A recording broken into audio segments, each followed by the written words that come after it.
जी मसरूर साहब, बताइएगा कि ये बैंकिंग कोड में एक इस वक्त सामने हम लोग खड़े हैं। यहाँ पर असद उमर का, इमरान खान का मुख्तलिफ केसेस यहाँ पर जारी हैं। आज भी एक समाअत थी। आज के केस का थोड़ा सा अहवाल हमें बता देंगे कि किस बारे में केस है।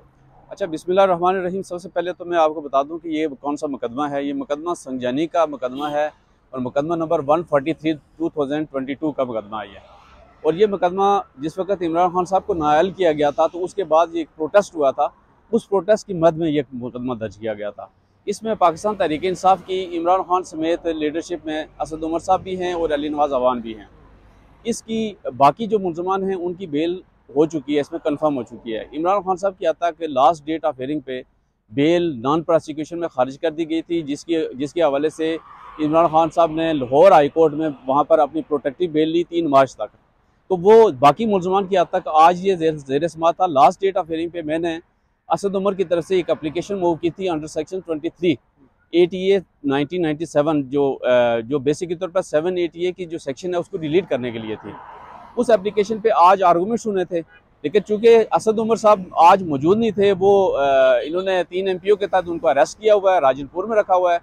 तो सबसे पहले हमने वो एप्लीकेशन मूव की कि उनको तलब किया जाए। तो आज जज साहब ने जैसे ही एप्लीकेशन मूव की तो उन्होंने कहा जी कि चूंकि वो मेरी कोर्ट के मुलजम हैं और वो इस केस में पेश होते हैं, तो उन्होंने फौरी तौर पर हमारी एप्लीकेशन एक्सेप्ट कर ली और डायरेक्शन दी राजनपुर पुलिस को कि आप 3 तारीख को उनको फुल प्रूफ सिक्योरिटी दे के यहाँ पर पेश करें। चूँकि डॉक्टर बाबर रावण साहब के आर्गूमेंट्स में ये भी शामिल था कि ये वहाँ से शिफ्ट करते हुए कहीं उनको कहीं नुकसान ना हो जाए, उनकी जान की हिफाजत के लिए आप प्रोटेक्शन ऑर्डर भी जारी करें ताकि उनको फुल प्रूफ सिक्योरिटी दी जाए। तो आज वो एप्लीकेशन एक्सेप्ट हो गई है।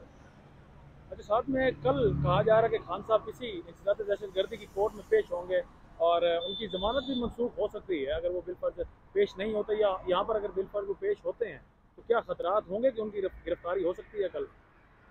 नहीं, मेरा नहीं ख्याल है कि ऐसा कुछ होगा। इंशाल्लाह वो पेश होंगे। खान साहब ने इससे पहले, चूँकि आपको पता है ना कि ये इंसिडेंट होने के बाद खान साहब वहाँ जमान पार्क में शिफ्ट हो गए थे, लेकिन जब भी वो इस्लामाबाद में थे इससे पहले 33 FIRs हैं उनके अगेंस्ट, जिसमें वो मसलसल हर कोर्ट में पेश होते हैं। यहाँ तक कि यहाँ पर ये तो सेशन कोर्ट्स, स्पेशल कोर्ट्स हैं, डिस्ट्रिक्ट कोर्ट में भी वो अपनी प्रेजेंस रखते हैं। और कल वो इंशाल्लाह वो पेश होंगे और उसके बाद जो इस्लामाबाद के जितने भी केसेस होंगे उसमें वो ज़्यादातर कोशिश ये होगी कि इनमें हाजिरी लगवा के, इसमें चूंकि को अक्यूज की सारे लोगों की बेलें हो चुकी हैं, तो जब आप रूल ऑफ कंसिस्टेंसी के तहत इनकी बेल भी हो जाएगी। चूंकि ज़्यादातर केसेस इनके खिलाफ खान साहब के केस है ईमा के, जिसको अबेटमेंट कहते हैं 109 में। तो 109 की इनके पास ताकि जितने भी इन्होंने चलान सबमिट किए बिफोर द मैजिस्ट्रेट और एनी सेशन कोर्ट, तो उसमें कोई ऐसी एविडेंस का आयोटा ऑफ एविडेंस मौजूद नहीं है कि जो कनेक्ट कर सके कि इन्होंने कहीं इनकी ईमा पे ये सारा कुछ हुआ है। एक पॉलिटिकल पार्टी है, आपको भी पता है कि मनगढ़ंत किस्म के केसेस बनाए गए, सिर्फ विक्टिमाइज करने के लिए इन्होंने ये सारा कुछ किया है। इससे ज़्यादा कुछ भी नहीं है। अगर लीगली तौर पर आप इन केसेस को देखें तो मैं ये कहता हूँ कि आपको शायद इस बात का इल्म होगा कि इस वक्त जो 15 तकरीबन चलान सबमिट हुए हैं बिफोर मैजिस्ट्रेट, उसमें हमने तकरीबन 6 से 7 केसेस में जैसे जैसे केसेस लग रहे हैं उसमें सेक्शन 249A की एप्लीकेशन मूव कर रहे हैं हम, कि इसमें सेक्शन 109 की हद तक, जो अबेटमेंट की हद तक है, ना तो कोई चलान में कोई एविडेंस लगाई गई है कि इनको ये साबित कर सकें कि ये मुलजम है। तो ये फ्यूटाइल एक्सरसाइज होगी, कोर्ट का टाइम ज़ाया होगा। तो इनको पहले ही उम्मीद है कि मैं इन सारे केसेस में बरी कर दिया जाएगा। अच्छा, केसेस से बरी हो जाएंगे, यानी आप ये कह रहे हैं कि कोई खतरात नहीं है उनकी गिरफ्तारी के?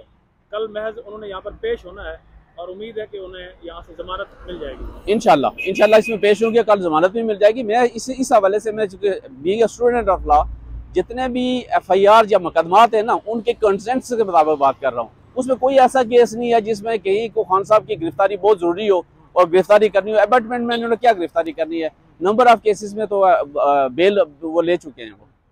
जावेद अली के मामले को भी थोड़ा सा ऐसे डिस्कस कर लेते हैं। एक शख्स कुरान मजीद पर हाथ रख के अब वो ये बात कह रहा है कि जो उससे बयान दिलवाया गया वो ज़बरदस्ती दिलवाया गया था। जावेद अली उस्मान डार की मैं बात कर रहा हूँ।